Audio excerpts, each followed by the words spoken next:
Le hasard fait très bien les choses, si est du moins ce qu'a dû se dire la jeune Alizée en apprenant sa défaite dans l'émission Graines de Star en 1999.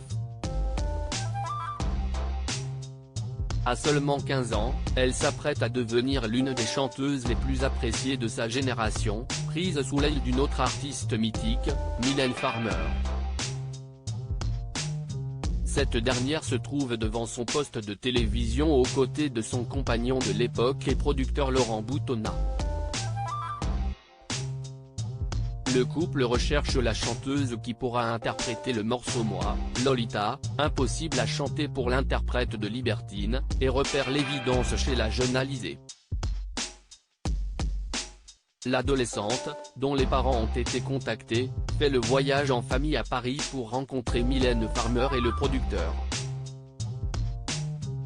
L'osmose est là, le destin fait le reste.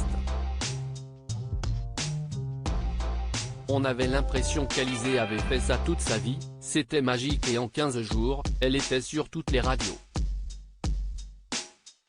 Et si est parti dans le monde entier. En français en plus, confie Laurent Boutonnat dans un long entretien avec Le Parisien, lui qui se fait rare dans les médias et qui n'avait pas donné d'interview depuis 15 ans. Un rêve et de beaux projets stoppés net par les histoires de cœur de la jeune Corse. Elle a repris son contrat. Alizée n'a pas 20 ans quand elle fait la rencontre de Jérémy Chatelain, fraîchement débarqué de la Star Academy. Les deux jeunes artistes, propulsés sur le devant de la scène, font connaissance et tombent vite amoureux. Au grand dam de Mylène Farmer, de Laurent Boutonnat et des projets qu'il avait en réserve pour la jeune femme. Comme Laurent Boutonnat le confie, toujours au Parisien, Alizée a fait passer son histoire d'amour avec Jérémy Chatelain avant tout le reste. On a fait 2 albums avec elle et puis elle est tombée amoureuse d'un garçon de la Star AC avec qui elle voulait faire un album. On avait encore un album à faire mais c'était un peu compliqué et moi je partais sur le tournage de Jacou le Croquant. Elle a repris son contrat. Alizée et Jérémy Chatelain se sont mariés à Las Vegas en novembre 2003 et ont eu une fille, Anneli, née le 28 avril 2005.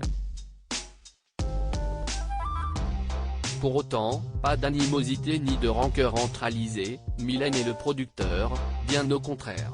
Les projets continuent, nous nous sommes revus tous les 3 il y a 4 ans avec plaisir.